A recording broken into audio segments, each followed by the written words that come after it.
Hello दोस्तों, आज हम फिर से लेके आए हैं क्लास 12 के फिजिक्स के चैप्टर नंबर 1, जिसका नाम है विद्युत आवेश तथा क्षेत्रफल। तो इसमें हम ऑल ऑब्जेक्टिव, जितना भी ऑब्जेक्टिव है उन सभी को इसी वीडियो में हम देखने वाले हैं। तो वीडियो को लास्ट तक जरूर देखिएगा। तो चलिए बिना टाइम गवाए वीडियो को स्टार्ट करते हैं। अगर आप डेली वीडियो देखना चाहते हैं तो चैनल को सब्सक्राइब भी जरूर से कर लीजिएगा। हर दिन आपको हर सब्जेक्ट का वीडियो आपको मिलता रहेगा, ऑब्जेक्टिव सब्जेक्टिव सभी का आपको वीडियो मिलता रहेगा। तो सब्सक्राइब जरूर से कर लीजिए। और अभी तक आपने प्लेलिस्ट नहीं देखा है तो वो प्लेलिस्ट में जाइए और आपको हर सब्जेक्ट का ऑब्जेक्टिव क्वेश्चन आपको मिल जाएगा। तो चलिए बिना टाइम गवाए वीडियो को स्टार्ट करते हैं। लास्ट तक जरूर बने रहिए। चलिए, हमारा फर्स्ट क्वेश्चन कहता है किसी वस्तु पर आवेश की न्यूनतम मात्रा कम नहीं हो सकती है कितना? 1.6 गुने 10⁻⁻19 कूलम से, 3.2 गुने 10⁻⁻19 कूलम से, या 4.8 गुने 10⁻⁻19 कूलम से, या 1 कूलम से। तो एक का हमारा राइट आंसर क्या होगा? ऑप्शन नंबर ए हो जाएगा, 1.6 गुने 10⁻⁻19 कूलम से। चलिए, दूसरा नंबर सवाल हमारा कहता क्या है? दूसरा नंबर सवाल है, एक लंबे समय समरूप आविष्ट सीधे तार से दूरी कितना है? आर है, पर विद्युत क्षेत्र की तीव्रता E1 एवं E1 एवं दूरी है जो 2R हो, तो पर विद्युत क्षेत्र की तीव्रता E2 हो, तो E1 एवं E2 का अनुपात क्या होगा? ये क्वेश्चन बहुत ही फेमस क्वेश्चन है। जब भी आपको पूछे तो इसका 2/1 नहीं, इसका ये आंसर गलत है। क्या ऑप्शन नंबर ए होगा? 1/2 हो जाएगा। राइट आंसर क्या? ऑप्शन नंबर ए होगा। चलिए अगला सवाल, तीसरा नंबर सवाल देखते हैं। तीसरा नंबर सवाल कहता है, एक विद्युत द्विध्रुव के अक्षर पर r दूरी पर विद्युत क्षेत्र की तीव्रता E1 तथा लंबे दूरी पर r दूरी पर तीव्रता E2 हो, तो E1 एवं E2 के बीच का कोण 0 हो, तो E1 अनुपात E2 एवं 0 होगा। तो ऑप्शन नंबर ए है 1:1 पाई, 1:2 बाई पाई/2, या 2:1 पाई, या 1:3 पाई। तो ये क्वेश्चन है जो बहुत ही इंपॉर्टेंट क्वेश्चन है, तो इसीलिए ध्यान से देखिएगा। क्या इसका राइट आंसर बनता है? ऑप्शन नंबर सी होगा। क्या ऑप्शन नंबर ये है जो हमारा right answer? Option number C हो जाएगा। चलिए अगला सवाल देखते हैं हम। अगला सवाल है, चौथा नंबर सवाल देख लेते हैं। चौथा नंबर सवाल कहता है, वेक्टर पी आघूर्ण वाले एक विद्युतीय क्षेत्र E वेक्टर E के साथ 90 डिग्री का कोण बनाता है, तब इस पर लगा बल आघूर्ण होगा vector E cross vector E, vector P cross dot vector E, या PE, या P/E होता है। तो इसका हमारा right answer option number A हो जाएगा। क्या होगा? Vector P cross vector E हो जाएगा। ऑप्शन नंबर क्या? ए हमारा राइट आंसर हो जाएगा। चलिए अगला सवाल, पाँचवा नंबर सवाल देखते हैं। पाँचवा नंबर सवाल कहता है, वेक्टर P आघूर्ण वाला एक विद्युतीय क्षेत्र वेक्टर E के साथ 90 डिग्री का कोण बनाता है, तब इस पर लगा बल आघूर्ण क्या होगा? PE होगा, 0 होगा, 1/2 होगा, या 2PE होगा। तो हमारा 5 का हमारा राइट आंसर हो जाएगा। ऑप्शन नंबर ए हो जाएगा। ये राइट आंसर है। क्या? PE हो जाएगा। ऑप्शन नंबर क्या? ए राइट आंसर होगा। चलिए छठा नंबर सवाल की ओर चलते हैं। छठा नंबर सवाल कहता है, वेक्टर P आघूर्ण वाला द्विध्रुव अधिकतम बल आघूर्ण तथा तब अनुभव करेगा जब वेक्टर P तथा वेक्टर E के बीच का कोण होगा 0 डिग्री, 90 डिग्री, 60 डिग्री, या 30 डिग्री। तो हमारा यहाँ पे 6 का राइट आंसर ऑप्शन नंबर क्या? बी हो जाएगा। क्या होगा? ऑप्शन नंबर यहाँ पे बी होगा, 90 डिग्री। चलिए अगला सवाल है हमारा 7 नंबर सवाल कहता है, एक विद्युत द्विध्रुव के केंद्र से 100 सेंटीमीटर की दूरी पर दो बिंदु ए तथा बी, तो ए अक्षर बिंदु और जबकि बी निरक्षीय विद्युत क्षेत्र की तीव्रता ए पर वेक्टर E तथा बी पर तीव्रता होगा, तो वेक्टर E होगा वेक्टर E, या माइनस वेक्टर E, या option number D minus vector E/2। Right answer option number क्या? डी हो जाएगा। Option number D vector minus vector E/2 हो जाएगा। राइट आंसर क्या? Option number D. चलिए 8वां नंबर सवाल देखते हैं। 8वां नंबर सवाल कहता है, दो विद्युत क्षेत्र रेखाएं एक दूसरे को किस कोण पर काटती है? दो विद्युत क्षेत्र रेखा है जो एक दूसरे को किस कोण पर काटती है? 90 डिग्री पर है, 45 डिग्री पर, 30 डिग्री का, इनमें से नहीं काटती है। तो right answer option number D हो जाएगा। ये है जो दो विद्युत क्षेत्र रेखा है जो एक दूसरे को है जो बिल्कुल भी नहीं काटती है। क्या? नहीं काटती है। राइट आंसर क्या? ऑप्शन नंबर डी होगा। चलिए 9वां नंबर सवाल देखते हैं। 9वां नंबर सवाल कहता है, विद्युत आवेश का क्वांटम ESU मात्रक क्या होता है? 4:4.78 × 10⁻10, 1.6 गुने 10⁻⁻19, 2.99 गुने 10⁻9 या 1-1.6 गुने 10⁻⁻19। तो हमारा इसका राइट आंसर ऑप्शन नंबर क्या ए हो जाएगा। हमारा राइट आंसर क्या 4.78 गुने 10⁻10। चलिए अगला सवाल 10 नंबर सवाल देखते हैं। 10 नंबर सवाल कहता है एक विद्युतीय क्षेत्र दो विपरीत आवेशों के से बना है जिसके परिणाम 3.2 गुने 10⁻19 कूलम एवं -3.2 गुने 10⁻19 कूलम है, तो उनके बीच की दूरी 2.5 गुने 10⁻10 मीटर हो, तो विद्युत द्विध्रुव का आघूर्ण क्या होगा। इसका ये सभी आपको बनाने के लिए मैंने एक ऑलरेडी वीडियो अपलोड कर दिया हूँ, तो ये सब कैसे बनाना है वो भी आप जाके ज़रूर देखिएगा, नहीं तो आप कमेंट कीजिएगा, मैं आपको डायरेक्टली उस वीडियो का लिंक भी आप सेंड कर दूंगा। राइट आंसर क्या होगा ऑप्शन नंबर बी 7.68 गुने 10⁻29 कूलम मीटर होता है। ऑप्शन नंबर क्या बी हमारा राइट आंसर होगा। 11 नंबर सवाल देखते हैं। 11 नंबर सवाल कहता है स्थिर विद्युतीय क्षेत्र होता है, संरक्षित होता है, असंरक्षित होता है, कहीं संरक्षित तथा कहीं असंरक्षित होता है, या इनमें से कोई नहीं। तो इसका हमारा राइट आंसर क्या ऑप्शन नंबर ए हो जाएगा। क्या संरक्षित होता है, स्थिर विद्युत क्षेत्र होता है संरक्षित। क्या होता है स्थिर विद्युत क्षेत्र हमारा संरक्षित होता है। चलिए 12 नंबर सवाल की ओर चलते हैं। 12 नंबर सवाल कहता है मूल बिंदु पर एक धन बिंदु आवेश Q स्थित है जबकि x बराबर 2 सेंटीमीटर पर एक बिंदु धन आवेश 2Q स्थित है, तो आवेश के निकट x अक्ष के बाहर स्थित बिंदु पर विद्युत क्षेत्र शून्य हो जाएगा, या आवेशों के निकट x अक्ष के बाहर स्थित बिंदु पर विद्युत क्षेत्र की तीव्रता हो सकती है, या ऑप्शन नंबर सी आवेशों के बीच किसी बिंदु पर विद्युत क्षेत्र की तीव्रता शून्य हो सकती है, या आवेशों के बाहर कुछ निश्चित बिंदु पर क्षेत्र की तीव्रता शून्य हो सकती है। तो हमारा 12 का right answer option number C हो जाएगा। क्या है आवेशों के बीच की बिंदु पर विद्युत क्षेत्र की तीव्रता शून्य हो जाती है। ये क्वेश्चन ध्यान से लिखिएगा और ये 2026 के लिए भी बहुत ही वीवीआई क्वेश्चन है, इसलिए आप इसको इग्नोर भी मत कीजिएगा। चलिए 13 नंबर सवाल देखते हैं। 13 नंबर सवाल है जो एक विद्युत द्विध्रुव को विद्युत क्षेत्र में रखा जाता है जो y अक्ष पर दृष्टि x अक्ष की ओर जाने पर बदलता है पर y एवं z अक्ष की ओर अचर रहता है, यदि द्विध्रुव x अक्ष पर स्थित हो तो कुल बल क्या होगा। यानी कुल बल कहाँ पे लगेगा, x अक्ष की ओर लगेगा, y अक्ष की ओर लगेगा, z अक्ष की ओर, या इनमें से कोई नहीं। तो कहाँ लगेगा, ये है जो हमारा x अक्ष की ओर लगेगा। क्या हमारा ये है जो हमारा x अक्ष की ओर लग रहा है। यहाँ पे देख सकते हैं x अक्ष की ओर, यहाँ पे एग्जाम्पल से भी समझाने की कोशिश किया गया है। चलिए 14 नंबर सवाल देखते हैं। 14 कहता है एक ही पदार्थ के धातु के दो गोले ए और बी दिए गए हैं एवं +Q आवेश तथा दूसरे -Q आवेश दिया गया है, तो एक का द्रव्यमान बढ़ जाएगा, बी का द्रव्यमान बढ़ जाएगा, सी द्रव्यमान पर कोई प्रभाव नहीं पड़ेगा, इनमें से कोई नहीं। तो इसका राइट आंसर हमारा ऑप्शन नंबर क्या बी हो जाएगा। राइट आंसर क्या बी का द्रव्यमान बढ़ेगा। चलिए अगला सवाल और जल्दी जल्दी देखते हैं। 15 है हमारा इलेक्ट्रॉन का विशिष्ट आवेश होता है। इलेक्ट्रॉन का विशिष्ट आवेश क्या होता है, तो इसका राइट आंसर होगा 1.8 × 10⁻11 कूलम पर kg होता है। Option number A right answer हो जाएगा।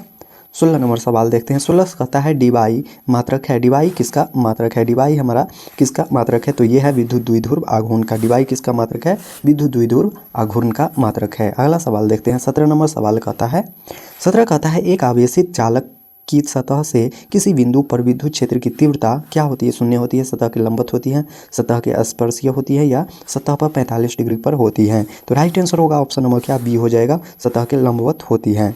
चलिए अगला सवाल है 18 नंबर हमारा सवाल कहता है 18 नंबर एक कूलम आवेश बराबर होता है 2.99 गुने 10⁻19 ESU, 9 गुने 10⁻9 ESU, या 8.85 गुने 10⁻12 ESU, या इनमें से कोई नहीं। तो राइट आंसर क्या होगा ऑप्शन नंबर यह हमारा ए हो जाएगा। राइट आंसर 2.99 गुने 10⁻9 ESU हो जाएगा। चलिए अगला सवाल है हमारा। अगला सवाल है यदि गोले पर आवेश 10 म्यू कूलम हो तो उसकी सतह पर विद्युतीय फ्लक्स क्या होगा। इसकी सतह पर विद्युतीय फ्लक्स क्या होगा, तो ये हो जाएगा 36 पाई गुने 10⁻6 न्यूटन मीटर स्क्वायर पर कूलम हो जाएगा। ऑप्शन नंबर सी हमारा राइट आंसर हो जाएगा। चलिए 20 नंबर सवाल की ओर चलते हैं। 20 नंबर सवाल हमारा कहता है चित्र दर्शाया गया है, जैसे कि इस चित्र में दर्शाया गया है आवेश Q1 और Q2 के कारण विद्युत क्षेत्र रेखा पर आवेश का बाहरी चिन्ह क्या होगा। बाहरी का जो चिन्ह होगा दोनों ऋणात्मक, ऊपर धनात्मक नीचे ऋणात्मक, दोनों धनात्मक ऊपर ऋणात्मक और नीचे धनात्मक होगा। तो इसका राइट आंसर क्या दोनों है जो धनात्मक होगा, यानी कि दोनों है जो पॉजिटिव में ही होगा। क्या दोनों पॉजिटिव होगा। चलिए अगला सवाल देखते हैं। 21 नंबर, एक पिंड पर आवेश लिखा जाता है Q बराबर NE, जहाँ E बराबर 1.6 गुने 10⁻⁻19 कूलम, जहाँ N के मान होगा। यहाँ पे हमें E का मान दिया हुआ है, तो राइट आंसर क्या होगा, E का मान यहाँ पे दिया हुआ है। तो ये क्वेश्चन को मैंने पहले ही एक वीडियो में हमने सोल्व कर लिया। और जितना भी आपको ये वीडियो, आपको जितना भी कैलकुलेशन का मिल रहा है, सभी का मैंने एक वीडियो मैंने 1 साल पहले ही अपलोड किया था, और मैं फिर से अपलोड, आप कमेंट करके बता दीजिए, मैं फिर से अपलोड कर दूंगा। चलिए इसका right answer option number B हो जाएगा, 0 + 1 + 2 और 3। चलिए अगला सवाल है। 22 नंबर सवाल कहता है, एक विद्युत क्षेत्र में एक द्विध्रुव को x अक्ष के समानांतर रखा जाता है तो द्विध्रुव पर बल होगा 0 होगा, x अक्ष पर लंब होगा, x अक्ष के अनु होगा, या इनमें से कोई नहीं। राइट आंसर होगा ऑप्शन नंबर क्या सी हो जाएगा, x अक्ष के अनु होगा। चलिए अगला सवाल, जल्दी जल्दी हम सवाल को देख लेते हैं। 23 है, एक विद्युत क्षेत्र में एक द्विध्रुव का आघूर्ण वेक्टर p बराबर p i है, इस पर लगता बल आघूर्ण होगा। एक जेड अक्ष की ओर होगा, वाई अक्ष की ओर होगा, एक्स अक्ष की ओर होगा, इनमें से कोई नहीं। तो राइट आंसर क्या होगा, ऑप्शन नंबर हमारा ए हो जाएगा। राइट आंसर जेड अक्ष की ओर होगा। चलिए 24 नंबर सवाल देखते हैं। एक्स अक्ष पर x बराबर 0 पर q तथा x बराबर a पर 2q आवेश रखे हैं। E का मान 0 होगा। E का मान क्या 0 होगा या नहीं। तो ये हमारा क्या होगा, x है जो x से छोटा है, क्या x है जो छोटा है, सॉरी यहाँ पे हमारा x है जो यहाँ पे हमारा छोट है 0 से। क्या 0 से x हमारा छोटा है, किससे 0 से छोटा है, याद रखिएगा। ऑप्शन नंबर क्या है इसका right answer, option number C हो जाएगा। चलिए 25 नंबर सवाल की ओर देखते हैं। 25 नंबर सवाल कहता है हमारा, x अक्ष पर x बराबर 0 पर q तथा x बराबर a तथा 2q आवेश रखे तो आवेश q n1 से n1 तथा आवेश 2q से n2 क्षेत्र रेखाएं निकलती हैं तथा n1/n2 होगा। n1/n2 क्या होगा, तो राइट आंसर ऑप्शन नंबर क्या सी हो जाएगा, 1/2 हो जाएगा। याद रखिएगा, ये सब सवाल याद रखने वाला सवाल है, ऐसे ही सवाल उठा के आपको एग्जाम हॉल में देखा जाएगा। 26 है, किसी वस्तु का आवेश की न्यूनतम मात्रा कम नहीं हो सकती है, कितना से कम नहीं हो सकती है। राइट आंसर देखते हैं ऑप्शन नंबर ए, 1.6 गुने 10⁻⁻19 कूलम से। ये सब डायरेक्टली याद रखने वाला सवाल है। चलिए 27 नंबर सवाल देखते हैं। 27 कहता है, जब कोई वस्तु ऋण आवेशित हो जाती है तो इसका द्रव्यमान क्या होता है, घटता है, बढ़ता है, वही रहता है, इनमें से कोई नहीं। Right answer option number B हो जाएगा, क्या बढ़ता है। चलिए अगला सवाल की ओर देखते हैं। 28 नंबर सवाल देखते हैं। किसी वस्तु का आवेश का कारण है न्यूटन का स्थानांतरण, प्रोटॉन का स्थानांतरण, इलेक्ट्रॉन का स्थानांतरण, या प्रोटीन तथा न्यूट्रॉन दोनों के स्थानांतरण। राइट आंसर हो जाएगा ऑप्शन नंबर सी हो जाएगा हमारा, क्या इलेक्ट्रॉन तथा का स्थानांतरण हो जाएगा। चलिए 29 नंबर सवाल देखते हैं। विद्युत क्षेत्र का विमीय सूत्र क्या होता है। विद्युत सूत्र का विमीय सूत्र, ये आपको ऑब्जेक्टिव में इस टाइप का आपको एक सवाल जरूर ही आपको देखने के लिए मिलेगा। तो विद्युत क्षेत्र के विमीय सूत्र क्या होगा, विद्युत क्षेत्र का हमारा विमीय सूत्र होगा ml T⁻³ A इन्वर्स हो जाएगा। और इसको ऐसा भी लिख सकते हैं ml/TQ_A, ऐसे भी हम यहाँ पे लिख सकते हैं, और ऑप्शन में भी आपको वहाँ पे ये मिल सकता है। 30 नंबर है, एक स्टैटिक कूलम बराबर कितना होता है। एक स्टैटिक कूलम की बात करें तो 1/3 गुने 1×10⁻9 हो जाएगा। ऑप्शन नंबर क्या, डी हमारा राइट आंसर हो जाएगा। चलिए 31 नंबर सवाल देखते हैं। एक आवेशित चालक का क्षेत्र आवेश घनत्व अल्फा है तो इसके पास विद्युत क्षेत्र का मान होगा, विद्युत क्षेत्र का मान क्या होगा। इसका आंसर देख लीजिए, ऑप्शन नंबर बी हो जाएगा। इसका ये सब सवाल आप याद रखने वाला चीज़ है। क्या होगा, 5/α/ε0। इसको हम क्या कहते हैं, याद रखिएगा, क्या कहते हैं, ε0 कहते हैं, ε0 कहते हैं। चलिए अगला सवाल देखते हैं। 32 नंबर सवाल है हमारा, एक कूलम आवेश बराबर होता है, एक कूलम आवेश बराबर होता है 3 × 10⁸ 9 ESU होता है, सॉरी 3 × 10⁹ ESU होता है। चलिए अगला सवाल देखते हैं। 33 नंबर सवाल है, किसी आवेशित खोखले गोलाकार चालक के भीतर विद्युतीय तीव्रता का मान होता है एप्सिलॉन 0 होता है। क्या होता है, 0 होता है। किसी आवेशित खोखले गोलाकार चालक के भीतर, अगर भीतर की बात कर रहा है तो 0 होगा, अगर वह बाहर की बात करेगा तो एप्सिलॉन 0/2 2 होगा। एप्सिलॉन नॉट कहाँ है? ऑप्शन नंबर डी में है। यहाँ पे आप ध्यान रखिएगा, अगर भीतर कह रहा है तो क्या 0 होगा, और अगर बाहर यहाँ पे रहता तो ये क्या एप्सिलॉन नॉट बटे 2 हो जाएगा। चलिए अगला 34 नंबर सवाल देखते हैं। वायु में एक दूसरे से 30 सेंटीमीटर की दूरी पर स्थित दो आवेशित कणों के आवेश क्रमशः 2 × 10⁻7 कूलम तथा 3 × 10⁻7 कूलम है, तो इसके बीच लगते बल का परिणाम है 6 मीटर न्यूटन, 8 मीटर न्यूटन या 10 मीटर न्यूटन। राइट आंसर हो जाएगा ऑप्शन नंबर ए हो जाएगा, 6 मीटर न्यूटन हो जाएगा। चलिए 35 नंबर सवाल की ओर देखते हैं। राशि ke² बटे GME PMP जहाँ संकेत सामान्य है का विमीय सूत्र क्या होगा? इसका हमारा विमीय सूत्र क्या होगा? राइट आंसर होगा option number C, M0 L0 T0 A0। यह सवाल आपको एग्जाम हॉल में पूछा हुआ सवाल है, तो इस पर तनिक ज़्यादा ध्यान दीजिएगा। चलिए अगला सवाल हम देखते हैं। 36 नंबर सवाल कहता है, एक सामान्य विद्युत क्षेत्र में 3 पथ चिन्ह 1 2 3 दिखाया गया है। यह कि देखिए 1 2 हमारा 3 है जो दिखाया गया है, ये 3 है जो दिखाया गया है, तो इसमें से पश्चाताप धनात्मक ऑप्शन नंबर डी होगा। पश्चिम 3 है जो धनावेशित कण है, पश्चिम 3 है जो धनावेशित कण है। और इस पर मैंने एक ये सवाल है जो 5 नंबर में भी आपको पूछा जा सकता है जैसे परिभाषा लिखने के लिए, तो इसको मैंने स्पेशली एक वीडियो में इसको हम सोल्व करने वाले हैं। चलिए अगला देखते हैं। 37 नंबर सवाल कहता है, कूलम बल है। क्या कूलम बल है? किसका है? कूलम बल है जो हमारा क्या है? ऑप्शन नंबर सी, केंद्रीय बल और विद्युत बल दोनों है। ऑप्शन नंबर क्या? सी हमारा राइट आंसर हो जाएगा।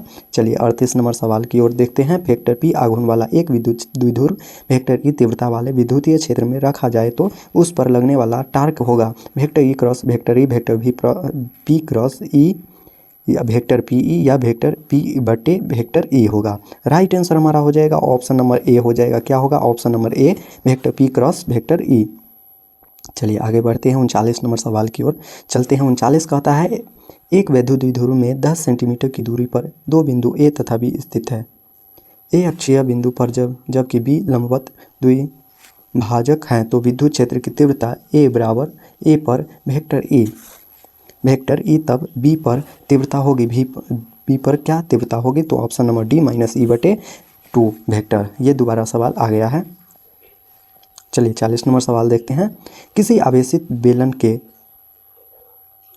नज़दीक किसी बिंदु पर विद्युत तीव्रता E का मान होता है, क्या होगा? तो इसका right answer option number B हो जाएगा। क्या होगा? बी होगा, पाई गामा बटे 2 पाई एप्सिलॉन नॉट R हो जाएगा। चलिए अगला नंबर सवाल देखते हैं। 41 नंबर सवाल कहता है, एक विद्युत द्विध्रुव एक पृष्ठ से घिरा हुआ है, पृष्ठ पर कुल फ्लक्स होगा, अनंत होगा, शून्य होगा, आवेश पर निर्भर होगा, द्विध्रुव की स्थिति पर निर्भर होगा। राइट आंसर हो जाएगा ऑप्शन नंबर बी हो जाएगा। क्या? शून्य हो जाएगा। चलिए 42 नंबर सवाल की ओर चलते हैं। किसी वस्तु पर एक कूलम आवेश तब संभव है जब उससे निकाले गए इलेक्ट्रॉन की संख्या होगी। निकाले गए इलेक्ट्रॉन की संख्या क्या होगा? 6.25 × 10⁻18 हो जाएगा। ऑप्शन नंबर सी।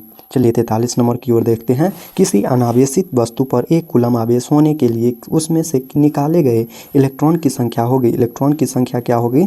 तो ये होगी 6.25 × 10⁻18 हो जाएगा। Option number A.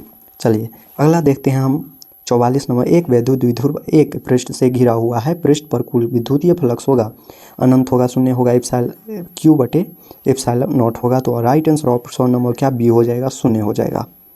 चलिए 45 नंबर सवाल की ओर देखते हैं। 45 नंबर सवाल कहता है, किसी आवेश के अनंत दूरी पर उस आवेश के कारण विद्युत क्षेत्र की तीव्रता होती है, अनंत होती है, शून्य होती है, 9 × 10⁻9 मीटर वोल्ट मीटर इन्वर्स होता है। राइट आंसर ऑप्शन नंबर क्या?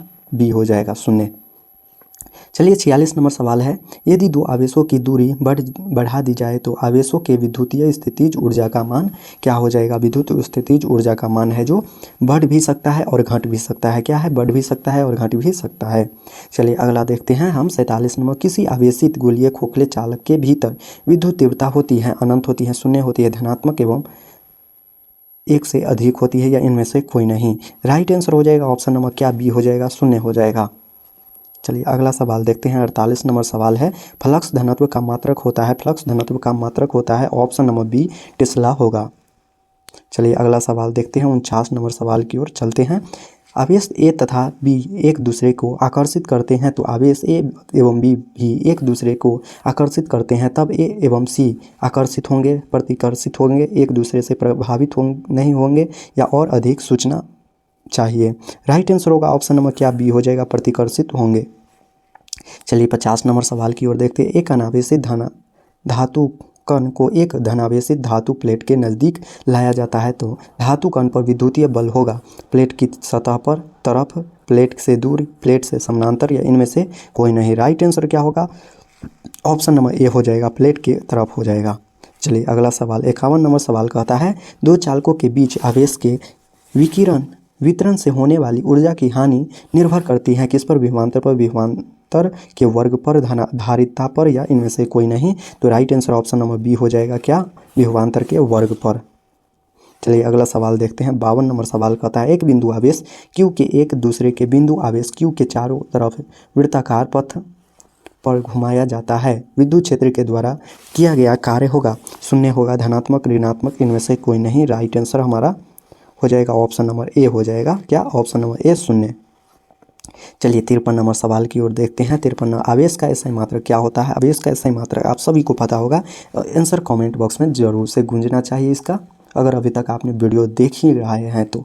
चलिए 54 नंबर सवाल देखते हैं। आवेश की बीमा होती है, आवेश की बीमा क्या होती है, इसका भी आंसर आपको कमेंट में ज़रूर बताना है। दो सवाल का आंसर आपको 53-54 का आंसर आपको कमेंट बॉक्स में बताना है। चलिए 55 नंबर की ओर चलते हैं। 55 नंबर सवाल कहता है इलेक्ट्रॉन पर आवेश बराबर होता है, इलेक्ट्रॉन पर आवेश कितना होता है, तो 1.6 × 10⁻⁻19 कूलम होता है, याद रखिएगा। चलिए 56 नंबर सवाल देखते हैं। निम्नलिखित में से किसका अस्तित्व संभव नहीं है, तो option number A 3.2 × 10⁻19 coulomb, 6.4 × 10⁻19 coulomb या 2.4 × 10⁻19 कूलम या 1.6 × 10⁻19 कूलम। राइट आंसर होगा ऑप्शन नंबर क्या, सी हो जाएगा, 2.4 × 10⁻19 कूलम। चलिए 57 की ओर चलते हैं। स्थिर विद्युत आवेशों के बीच लगता बल किस नियम से दिया जाता है, गॉस की प्रमेय से, किरचॉफ के नियम से, कूलम के नियम से, फैराडे के नियम से। राइट आंसर हो जाएगा ऑप्शन नंबर सी हो जाएगा, कूलम के नियम से।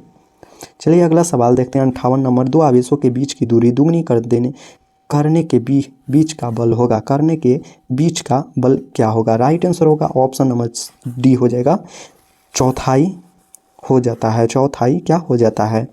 59 नंबर सवाल देखते हैं। एक कूलम वह आवेश है जो 0 से 1 मीटर की दूरी पर स्थित सामान्य आवेश पर बल लगता है। राइट आंसर क्या होगा, आवेश पर बल लगता है। Right answer option number C हो जाएगा, 9 × 10⁹ न्यूटन होगा। चलिए अगला सवाल देखते हैं। मुक्त आकाश फ्री स्पेस की प्रावैधता एप्सिलॉन नॉट होता है, एप्सिलॉन नॉट का मान कितना होता है, याद रखिएगा, इंपॉर्टेंट सवाल है। 8.85 × 10⁻12 फैराडे मीटर इनवर्स होता है। चलिए 61 नंबर सवाल देखते हैं। राशि 1/4 पाई एप्सिलॉन नॉट का मान होता है, ये बहुत ही VVI क्वेश्चन है, तो दोस्तों ये ज़रूर से याद रखिएगा। ये हमारा right answer option number A हो जाएगा, 9 × 10⁹ न्यूटन मीटर स्क्वायर कूलम बटे कूलम स्क्वायर। चलिए 62 नंबर सवाल देखते हैं। किसी माध्यम की अपेक्षा प्रावैधता एप्सिलॉन r बराबर होता है, एप्सिलॉन r बराबर क्या होगा, तो एप्सिलॉन बटे एप्सिलॉन नॉट होगा। ऑप्शन नंबर क्या, ए राइट आंसर हो जाएगा। 63 नंबर सवाल देखते हैं। विद्युतशीलता x का मात्रक होता है न्यूटन पर मीटर, फैराडे पर मीटर या कूलम पर वोल्ट या इनमें से कोई नहीं। राइट आंसर हमारा ऑप्शन नंबर बी हो जाएगा, फैराडे पर मीटर या फैराडे मीटर इन्वर्स। चलिए 64 नंबर सवाल की ओर, और ये सवाल पूछा हुआ सवाल है। किसी विद्युत क्षेत्र में किसी बिंदु पर परीक्षण आवेश टेस्ट चार्ज Q0 पर लगा विद्युत बल्ब हो तो फैराडे F वेक्टर, तो उस बिंदु पर विद्युत तीव्रता एप्सिलॉन E होगा। तो राइट आंसर क्या होगा, आप याद रखिएगा, इसमें आपको मैं इस ट्रिक देता हूँ। जब भी वेक्टर F वेक्टर E की बात किया जाए और यहाँ पे आपको Q0 दिखे तो आपको कुछ नहीं, आपको मार देना है। वेक्टर E बराबर क्या, वेक्टर F बटे क्या, वेक्टर बटे Q0 होगा। ऑप्शन नंबर इसका ए राइट आंसर होगा। आपको ये ट्रिक भी जरूर से याद रखना है। चलिए 65 नंबर विद्युत क्षेत्र की तीव्रता का मात्रक क्या होता है, न्यूटन पर कूलम होता है, न्यूटन पर कूलम होता है, न्यूटन पर कूलम होता है या न्यूटन पर कूलम होता है, ये दोनों ऑप्शन हमारा सेम ही है। वोल्ट पर मीटर होता है या कूलम पर न्यूटन होता है। राइट आंसर होगा ऑप्शन नंबर बी हो जाएगा, यहाँ पे देखा जाए तो यहाँ पे क्या है, जो न्यूटन पर कूलम होगा, ये हमारा है, जो दोनों आंसर हमारा सेम ही है। तो राइट आंसर क्या, ये दोनों में से कोई भी हो सकता है, ध्यान रखिएगा। चलिए 66 नंबर सवाल की ओर चलते हैं। विद्युत क्षेत्र की तीव्रता की विमा होती है, विद्युत क्षेत्र की तीव्रता की विमा क्या होती है? Right answer option number A हो जाएगा क्या, ml T⁻², ए इन्वर्स है, इसको लिख सकते हैं हम लिख सकते हैं ml/T² बट्टा में क्या ए, ऐसे हम लिख सकते हैं। चलिए अगला सवाल 67 नंबर सवाल देखते हैं। समरूप विद्युत क्षेत्र की तीव्रता ए वेक्टर ई हो, तो अब इसमें रखे गए +q आवेश पर लगा बल होगा वेक्टर एफ, तो इस पर लगा बल हमारा हो जाएगा वेक्टर एफ बराबर q के पावर वेक्टर ई हो जाएगा। चलिए अगला सवाल 68 नंबर सवाल देखते हैं। एक बिंदु आवेश q से r दूरी पर विद्युत क्षेत्र की तीव्रता का परिणाम होता है, वेक्टर परिणाम क्या होगा? Option number B 1/4πε0 q/r²। यहाँ पे आपको एक मैं ट्रिक बता देता हूँ, ध्यान रखिएगा। एक बिंदु आवेश q से r दूरी पर विद्युत क्षेत्र की तीव्रता पूछा जाए तो आपको 1/4 ये आपको खोजना ही है। जब भी आपको q से बिंदु आवेश है, आवेश क्या q है, आवेश से पूछा जाए और r दूरी पूछा जाए, तो क्या अगर क्षेत्रफल आपसे पूछ लिया जाए तो बट्टा में क्या स्क्वायर होगा ही होगा। तो आपको यहाँ से देखिए, यहाँ से ऑप्शन काटना है। जब भी आपको क्षेत्रफल पूछे तो स्क्वायर खोजिएगा। देखिए यहाँ पे हमें विद्युत क्षेत्र पूछा है तो स्क्वायर खोजते हैं। देखो इसमें स्क्वायर नहीं है, इसमें है तो इसको हम रह देते हैं, और इसमें भी स्क्वायर नहीं है। तो देखो इनमें से दोनों में से कोई एक ही होगा। तो यहाँ पे देखो एक बिंदु आवेश q से r दूरी पर, यानी जब भी क्षेत्रफल पूछे तो बट्टा में ला देना, क्या बट्टा में r², क्या r², और आवेश कितना है, q है, q आवेश है। तो इसी तरह से तुम ये भी आप टेक कर सकते हो, एग्जाम हॉल में आएगा तो। चलिए आगे की हम देखते हैं। अगला सवाल है हमारा 69 नंबर सवाल कहता है, एक प्रोटॉन एवं इलेक्ट्रॉन के समान विद्युत क्षेत्र में रखा जाता है। तो right answer option number B हो जाएगा क्या, ऑप्शन नंबर बी, विद्युत बल के परिणाम बराबर होंगे। तो चलिए देखते हैं अब कितना सवाल है, कुछ और सवाल है हमारा। चलिए अगला हमारा 70 नंबर सवाल देखते हैं। 70 है, निम्नलिखित में से कौन सदिश राशि है, इनमें से कौन सी सदिश राशि है? तो ऑप्शन नंबर क्या सी होगा, विद्युत तीव्रता है जो हमारा सदिश राशि है। आगे देख लेते हैं। 71 है, विद्युत विभव का मात्रक वोल्ट है, यह तुल्य है, यह तुल्य किससे है? तो ये हमारा जूल पर कूलम से है, option number A right answer होगा। 72 नंबर सवाल देखते हैं। साबुन के एक बुलबुले को जब आवेशित किया जाता है तो उसकी त्रिज्या क्या होगी? उसकी त्रिज्या है जो हमारा बढ़ती है, क्या होती है, बढ़ती है। तो अगला सवाल देखते हैं 73 नंबर। विद्युत द्विध्रुव आघूर्ण का एसआई मात्रक क्या होता है? विद्युत द्विध्रुव आघूर्ण का एसआई मात्रक होता है कूलम मीटर होता है, ऑप्शन नंबर इसका ए राइट आंसर होगा। 74 नंबर सवाल देखते हैं। 5 विद्युतीय द्विध्रुव को प्रत्येक +q आवेश पर बना है, दूरी के पृथक है, तो घिरे पृष्ठ से रखा जाता है, तो पृष्ठ के ऊपर कुल फ्लक्स होगा, कुल फ्लक्स की बात कर रहा है, तो यहाँ पे होगा हमारा ऑप्शन नंबर डी 0 हो जाएगा। चलिए 75 नंबर सवाल देखते हैं। 3 बिंदुओं पर 4GQ तथा Q एक सरल रेखा पर क्रमशः 1/2 तथा 1 दूरी पर रखे हैं। यदि आवेश Q हो तो परिणामी बल 0 हो, तो Q का मान क्या होगा? Q का मान होगा जो हमारा -Q हो जाएगा, क्या हमारा -Q हो जाएगा। ऑप्शन नंबर क्या ए हमारा राइट आंसर हो जाएगा, ध्यान रखिएगा। चलिए 76 नंबर सवाल की ओर देखते हैं। 76 नंबर सवाल कहता है, एक समान विद्युत क्षेत्र में द्विध्रुव पर आरोपित बल युग्म आघूर्ण अधिकतम है, जबकि द्विध्रुव की अक्ष तथा क्षेत्र की दिशा के बीच का कोण क्या होगा? बीच का कोण क्या होगा? तो इसका right answer option number B हो जाएगा 90 डिग्री। चलिए अगला सवाल देखते हैं। 77 नंबर सवाल कहता है, यदि किसी अल्प क्षेत्र में DA पर विद्युत तीव्रता वेक्टर ई अभिलंब हो तो तब उस क्षेत्र पर यहाँ पे क्या T होगा? T विफल फ्लक्स होगा, T है जो विफल फ्लक्स होगा। राइट आंसर क्या होगा? Option number A vector E.DA होगा। Right answer option number A हो जाएगा। चलिए 78 नंबर सवाल की ओर देखते हैं। किसी घिरे सतह पर कुल विद्युत फ्लक्स पृष्ठ से के भीतर स्थित कुल आवेश का क्या होता है? 1/ε0 होता है। Right answer option number A हो जाएगा। चलिए 79 नंबर सवाल देखते हैं। किसी आवेश समतल चादर के नज़दीक विद्युत तीव्रता E का मान होता है 5/ε0। तो right answer option number B हो जाएगा 5/2ε0 हो जाएगा राइट आंसर। चलिए अगला सवाल 80 नंबर सवाल देखते हैं।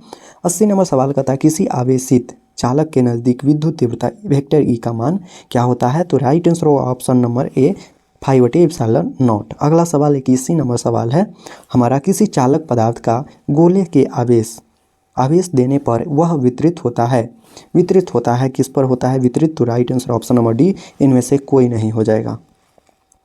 चलिए 42 नंबर सवाल देखते हैं। चित्रानुसार बिंदु ए बी सी की तीव्रता ई ए ई बी और ई सी हो तो इसका हम आपको एक ट्रिक दे देते हैं।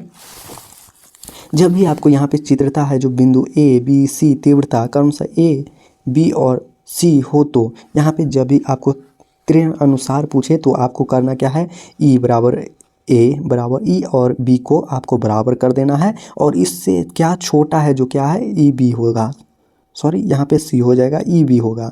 क्या ई और बी है जो सबसे छोटा है, क्या ई है जो ई बी है जो सबसे छोटा है त्रिण अनुसार, यानी कि त्रिण अनुसार पहला को फर्स्ट में ले लेना और उसके बाद त्रिण अनुसार, त्रि से आप याद रखिएगा सी, ए बी सी, उसके बाद है जो बी है जो सबसे छोटा है।